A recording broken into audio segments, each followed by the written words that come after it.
សម្រាប់ធម្មជាតិដ៏ស្ងប់ស្ងាត់នៅតាមតំបន់ភ្នំដាច់ស្រយាលគឺជាអ្វីដែលវិចិត្រប្រាថ្នាចង់បានដើម្បីសម្រាកលំហែខួរក្បាលពីការងារដ៏ស្មុគស្មាញគាត់ស្វែងរកផ្ទះជួលបែបឯកជនមួយតាមទូរស័ព្ទដៃរហូតបានឃើញផ្ទះវិឡាឈើបុរាណមួយខ្នងនៅក្នុងរូបថតស្អាតប្លែកបែបសម័យមុនឯតម្លៃវិញថោកខុសពីធម្មតាវិចិត្រមិនបានគិតច្រើនឡើយក៏បានចុចកក់ភ្លាមបន្ទាប់ពីបើកបររាប់ម៉ោងឆ្លងកាត់ផ្លូវព្រៃវិចិត្របានមកដល់ទីតាំងនៅម៉ោង6ល្ងាចព្រះអាទិត្យរៀបលិចបាត់ស្រមោលទៅហើយ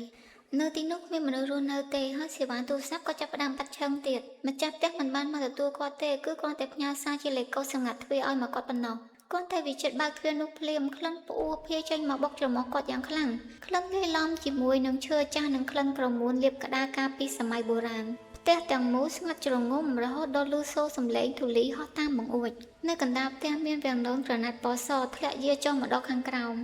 គ្រឿងសង្ហារឹមសុទ្ធតែជាគេមរតកសម័យបុរាណមានទូកញ្ចក់ដាក់តាំងចានសាព្រាសម័យមុននិងតុឈើចាស់ចាស់អ្វីដែលធ្វើឲ្យវិចិត្រព្រឹកសម្បុកកញ្ចឹមកជាងគេនោះគឺរូបថតសខ្មៅរបស់ម្ចាស់ផ្ទះចំនួនមុនដែលព្យួរនៅលើជញ្ជាំង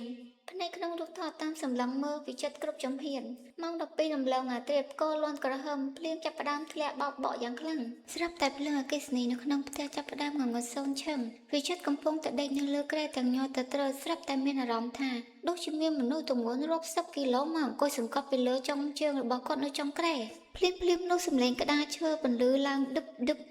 សំឡេងដើរយឺតចេញមកពីខាងក្រោមផ្ទះសំដៅមកបន្ទប់គេរបស់វិចិត្រ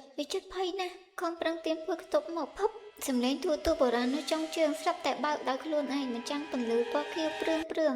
ឆ្លុះពេញបន្ទប់ស្រមោលមនុស្សស្រីសក់វែងពាក់អាវសប្រឡាក់ដោយឈាមកំពុងតែលូនចេញមកតាមកញ្ចក់ទូរទស្សន៍វិចិត្រស្ទុះរត់ចេញទៅខាងក្រៅភ្លាមទ្វារបន្ទប់នឹងមកមួយស្រាប់តែបិទផាំងរួចចាក់សោពីខាងក្រៅដោយខ្លួនឯងផ្ទះទាំងមូលចាប់ផ្ដើមញ័ររំជួយហាក់ដូចជាចង់លេបត្របាក់គាត់ទាំងរស់វិចិត្រភ័យស្លន់ស្លោពេកបានរត់ឡើងទៅលើគ្រែវិញនំពេញនោះស្រាប់តែមានវិញ្ញាណខ្មោចស្រីម្នាក់លូតចេញមកពីខាងក្រោមគ្រែនាងខិតមុខមកចិត្តវិចិត្ររួចលុកដៃដ៏ត្រជាក់ស្រេបមកស្ទាបមុខគាត់រួចខ្សឹបដាក់ត្រចៀកគាត់ដោយសំឡេងយំសោកថាកុំខ្លាចអីខ្ញុំមិនបានមកធ្វើបាបអ្នកទេ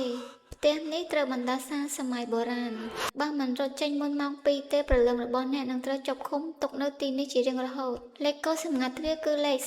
4917រត់ទៅគ្រាន់តែខ្មោចស្រីនោះខ្សឹបចាប់ភ្លាមកម្លាំងសង្កត់ក៏រលាយបាត់វិចិត្រប្រមូលកម្លាំងចុងកោស្ទុះងើបចេញពីខាងលើគ្រែរត់សម្ដៅទៅជន់ខាងក្រោមបុកទ្វារទាំងទឹកភ្នែកហូររហាមនៅពីខាងក្រោយខ្នងរបស់គាត់សុទ្ធតែជាស្រមោលខ្មៅប្រឹងលុកទៀនចាប់គាត់នៅពីខាងក្រោយខ្នងដៃរបស់គាត់ខំប្រឹងចុចលេខកូដទាំងញ័រទៅត្រូវសំឡេងទ្វាររបស់វិចិត្រច្រានទ្វាររត់សម្ដៅឡើងទៅលើឡានរួចបើករត់បាត់ទៅ